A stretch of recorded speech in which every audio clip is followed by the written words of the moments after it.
If you'll indulge me for a moment, I have some commentary about homelessness. It came up for me recently in that my daughter June just returned from Paris from a semester studying at the Sorbonne.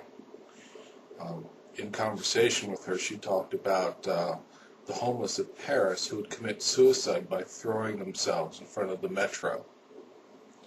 And then after that, I heard a story on the radio about homeless in the United Kingdom, which all seems strange because the reporting from the media and the rhetoric on the campaign trail in the United States suggests that homelessness is a Republican-caused problem and that the Democrats have the solutions. Yet homelessness exists in places with no Republicans. And it exists in places where proposed democratic solutions have already been applied and failed. Now, the things I'm about to say, I don't expect to have any impact on the senseless dolts that believe in Barack Obama.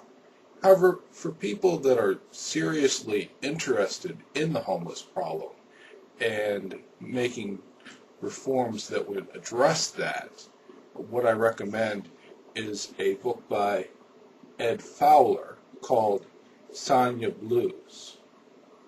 Fowler is a professor of Japanese literature and film at the University of California, Irvine. The subtitle of the book is Laboring Life in Contemporary Tokyo. Now, it's not so much about labor as it is about day laborers, and specifically in a particular neighborhood in Tokyo called Sanya.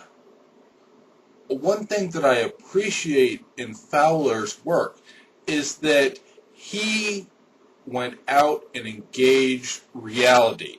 He moved to Tokyo and became a day laborer, worked with and lived with the subjects of his study.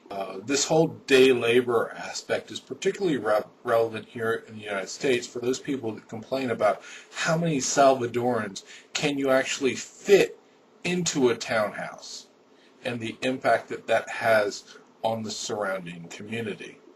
There are three aspects of Fowler's work that are particularly informative. The first being the alternative housing solutions that are available in Japan, in Tokyo, to the day laborer.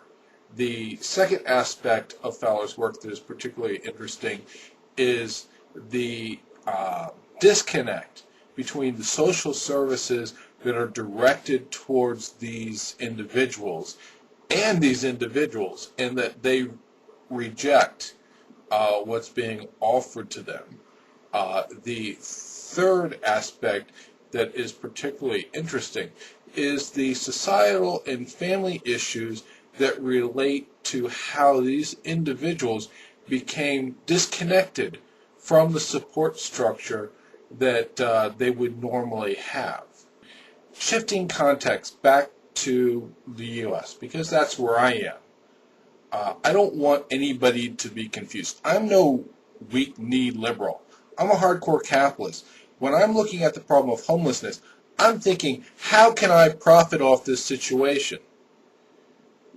There are a number of government regulations that I see that prevent people that are homeless or on the margins from being able to improve their lives by having gainful employment and then moving on to housing, other situations that will improve their lot in life. There's minimum wage laws, there's regulation about housing. Just with minimum wage laws, if you recall when Nintendo Wii was released, there were a number of homeless people that were hired to sit in line and buy the devices so that the employer of these people could then sell them on the internet. Now, the homeless person probably made about $100. They ended up staying awake all night, sitting in line. They weren't paid overtime. This was a violation of minimum wage laws. To wrap this up, I want to talk about two competing visions about what to do about the homeless problem. One is the idealist position championed in the United States by the Democrats that say that, if only enough government force could be applied against the citizenry, that the homeless problem can be solved, which has not been successful. The alternative perspective is one that's based upon reality, that takes into account the mental illness rampant in the homeless community, that takes into account the government regulations that prevent the homeless from getting onto the first rung of the ladder and lifting themselves out of poverty. If you actually individually care about the homeless in this country, those are the two perspectives that you have to choose between. If you choose the perspective of violence and force, represented by the idealist, don't expect my cooperation. However, if you're reality-oriented and consider the actual facts related to homelessness, that is a path that could lead to improving the lives of these individuals.